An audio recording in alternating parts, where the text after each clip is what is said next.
महाराज जी, तत्वदर्शी संत की क्या पहचान है, कृपया प्रमाण सहित बताइए। तथा गीता अध्याय 18 के श्लोक 62 में गीता ज्ञानदाता अपने से अन्य परमेश्वर की शरण में जाने को कहता है।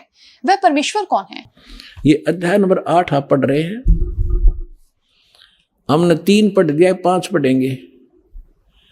जो पुरुष अंत काल में भी मुझ को स्मरण करता हुआ शरीर को त्याग कर जाता है, वह मेरे साथ मद भावम भावती, मद भावम याति, वो मेरे ही भाव में भावित रहता है। इसका अर्थ तो ये बनता है, इसमें कोई संशय नहीं।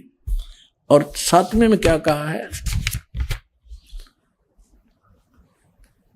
अब 7वें में कहा है कि इसलिए हे अर्जुन, सब समय में मेरा स्मरण कर और युद्ध भी कर। मुझ में अर्पण किए हुए मन बुद्धि युक्त होकर निसंदेह मुझको ही प्राप्त होगा। अब देखो, गीता ज्ञान दाता कह रहा है कि यदि तू मेरी भक्ति करेगा तो युद्ध करना पड़ेगा तेरे को। यहां परम शांति नहीं हो सकती, क्योंकि जहां युद्ध है वहां शांति कैसे? और युद्ध में भी स्मरण जरूरी। तो इसलिए जो हठ योग किए करते हैं, जंगल में बाहर वन में चले जाते हैं, या 2.5 घंटे सुबह 2.5 घंटे शाम को हठ योग करते हैं, ये गीता और वेदों विरुद्ध है और सच्चिदानंद घन ब्रह्म की वाणी के विरुद्ध है। सच्चिदानंद घन ब्रह्म की वाणी में उस तत्व ज्ञान में लिखा है, नाम उठत नाम बैठत नाम सोत जागवे, नाम खाते नाम पीते नाम सेती लागवे। यही गीता में लिखा है कि तू युद्ध भी कर, मेरा स्मरण भी कर, और इसका सिमरण करते हुए अंतिम सांस तक तू मेरा सिमरण करता हुआ शरीर छोड़कर जाएगा तो मुझे प्राप्त होगा। अपना मंत्र क्या बताता है देखिएगा। गीता अध्याय नंबर 8 के श्लोक नंबर